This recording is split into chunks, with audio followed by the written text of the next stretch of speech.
to the website, but this is where you can download it.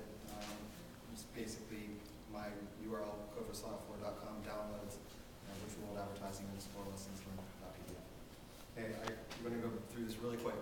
And what I'm going to tell you is practical first-hand experience of running the largest advertising network inside of Second Life for 2 years running.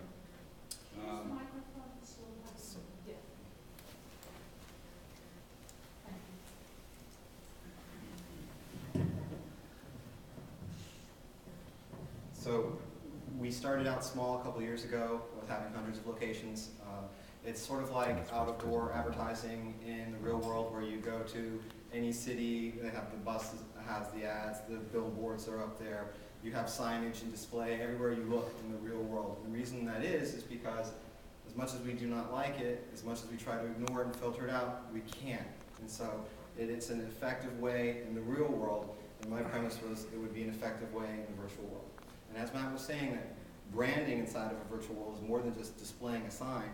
And we did that with Coldwell Banker by actually having houses, and people could rent them and buy land, all Coldwell Banker branded. But to get the people in the virtual world venue, we found it critical that we use advertising. So this tells about my experience doing advertising inside Second Life. So the good are the people who want to be ethical, responsible, and what we'll call real advertisers, who understand they need to provide the numbers and the ROI to the advertisers so they understand they're getting what they're paying for. A lot of people don't do that, and this is what actually killed advertising inside of Second Life. They treat advertising as a means of extorting land.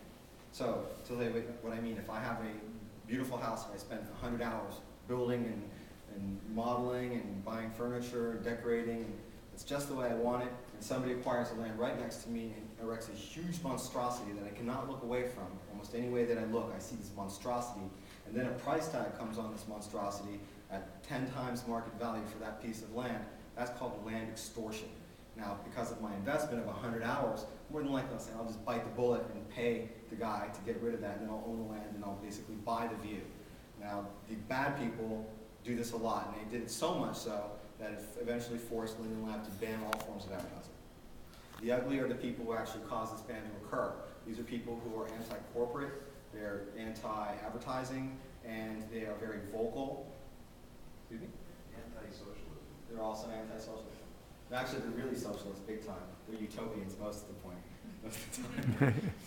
I could agree. So, a typical byline is just as I have on the slide. We're at war with in-world advertisers. And a lot of these people live in basements, and they have no jobs. And so for them to expend 20 or 30 hours in a week to try to destroy you, they'll do it. And there'll be dozens of them.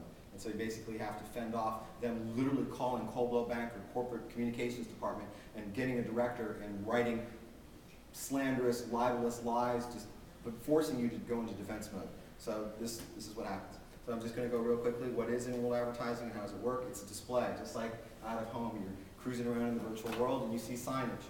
Matt mentioned that they use signage as a means of distribution. So I agree. It's definitely what it's good for. The problem with virtual worlds is that there aren't that many people that can fit in any particular space. And it's just a constraint of technology. So what you end up with is a distributed, okay, well, he uses parallelism, which is still another issue, but in any case, you can't have that many people in any specific location, instance. So the instance will allow maybe 50, 60, 70 people at a time to be interacting with each other, and so that means you have no mass market. The mass market is only gained by ubiquitous distribution. You have your signs everywhere, therefore you can attain mass market times of numbers.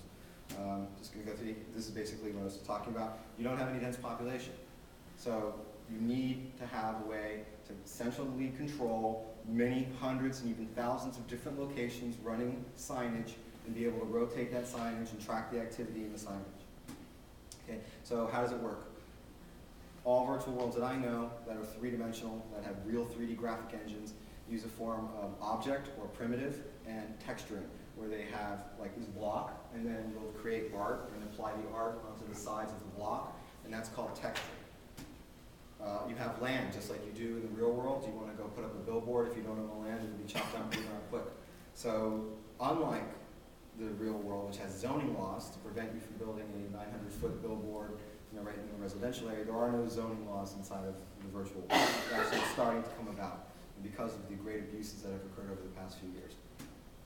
The traffic patterns move around all the time, so you buy one location thinking it's going to be great because the traffic's great, and then the club and the stores and the mall that were there before disappear. Their success makes them buy a private island